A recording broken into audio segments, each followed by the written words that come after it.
Oh, Thank you sweet. for coming to our school, Nick. Thank you so much. Oh, that's cool, man. This is cool. Yeah. Ready? I'm on top first. Yeah. All right. Give a round of applause, guys. Thanks so much, guys. Come on, you can do better than that. All right. Beautiful.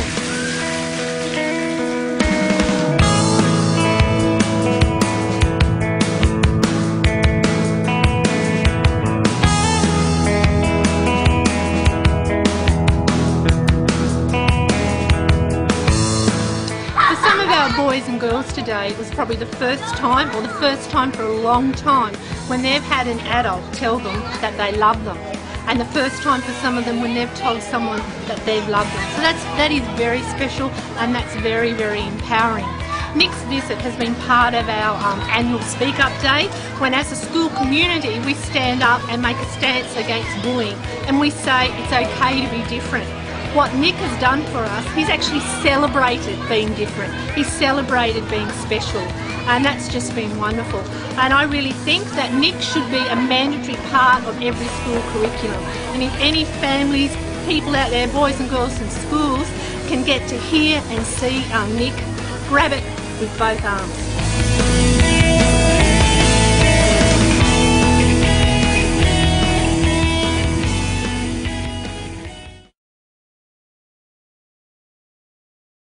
Get teased at school. You know, you don't have to have no limbs to get teased at school. You can have a crooked nose. You know how it is. At school, everybody teases everybody, and it's so hard, I guess, as parents. I'm not a parent. I'm not married. I do not have kids, but I know many parents that have a struggle trying to convince their kids not to worry about what other people think of them. You try to convince your daughter that they're beautiful. You try to tell your boy that it's okay that he's shorter. It's okay that he can't play basketball like everybody else. And that's just why I love my life, because I'm being used as a unique and powerful tool for people of all ages to give a fresh perspective. And the thing is, your daughter won't believe you that she's beautiful, but she'll believe me when I tell her she's beautiful.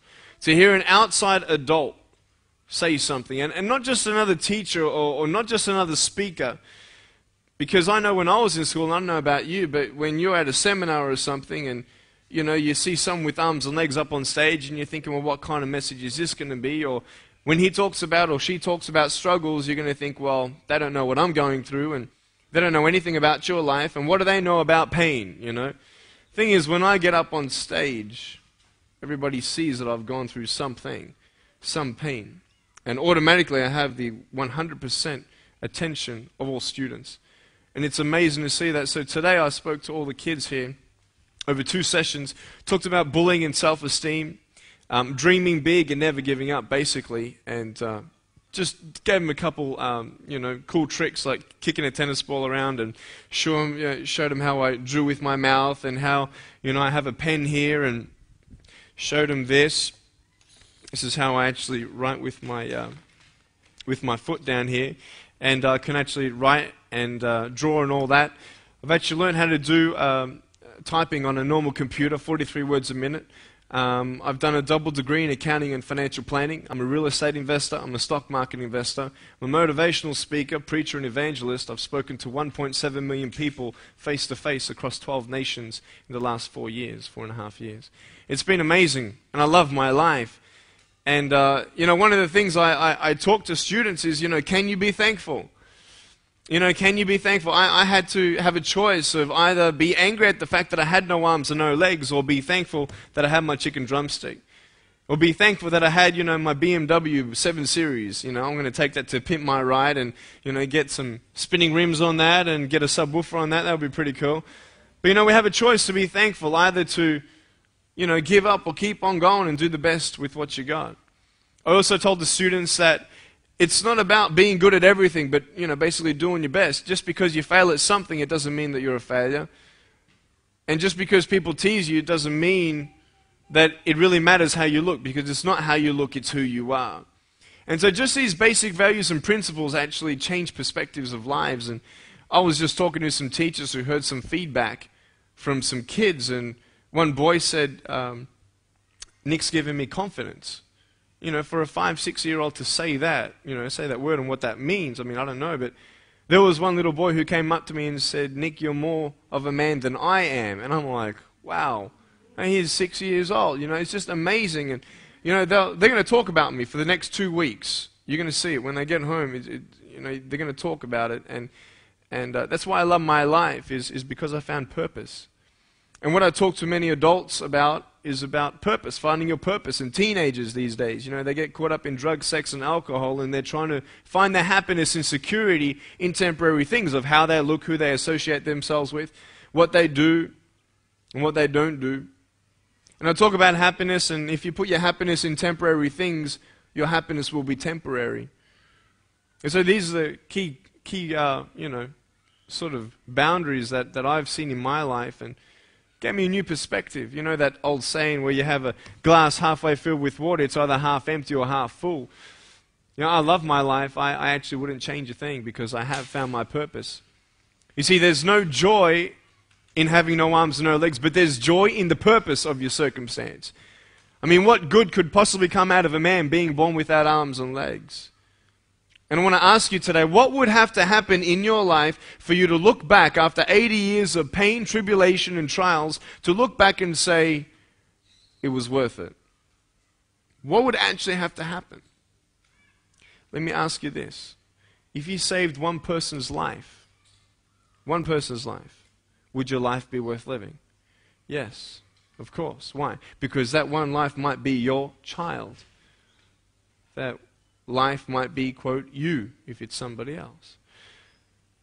And what I want you to know is to never underestimate the power of your influence on your children. Do not ever underestimate the power of your influence on your children. Because yes, they're going to go through different scenarios and different seasons in life where they won't listen to you, and they'll rebel against you, and they'll get angry at you, and they'll shout at you. And you're going to try and see that the boundaries sort of shift as they grow up. And I see in my life how my parents have treated me and what influence they were on me. I tell you, there are some things that happen at my school that my parents never knew about. You know, people telling me, you know, that I'm not good enough. And, you know, I used to cry at times and tell them, you know, what names people would call me. But I tell you, there were things that my parents didn't know about. And kids are not always good at hiding things, but as they get older, they'll be able to hide things better from you and close the door and put a do not disturb sign. How was school? Fine. What'd you learn? Nothing. How was school? Boring. What'd you do? Nothing. What'd you learn? Nothing. What's new? Nothing. Can I play computer? That sort of thing. And you sort of start to doubt your influence upon your kids, but I want you to know that you are the largest influence on your children's life. Period. The second adult influence that they have are their teachers. That's why I talk to a lot of teachers about how important their purpose is. Because there are many parents who are too busy. We're all busy. How you doing? Busy. What's been going on? I don't know, but I've been busy. You know, we're all busy doing something, getting up, going to work, making money. Why? Because you need to provide finances and food on the table. It's how it is. It's how this life is. You get caught up in the routine, you forget about what's important.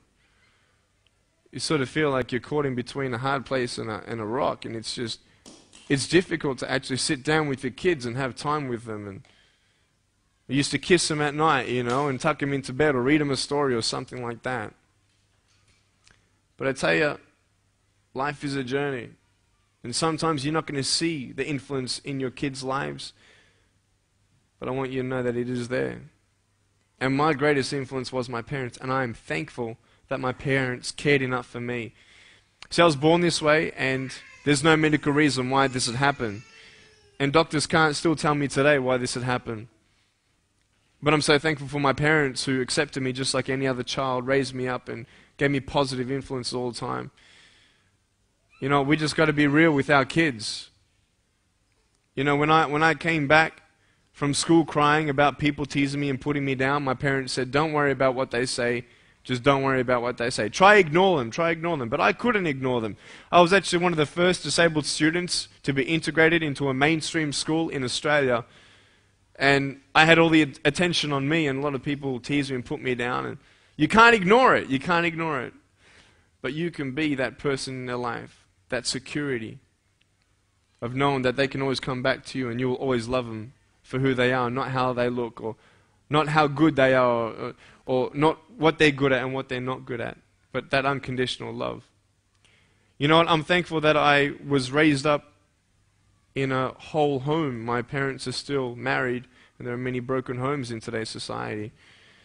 It's hard to relate to kids, but I just want you to know to be encouraged. That's all I got you here for to do today, just to come here and ask you to be thankful for today. Today when you go home, you've got your children. Because there are things in life that disappear every now and then. Things that happen in your life that you don't understand. And life is a journey, you see. I've got to... let me give you this example.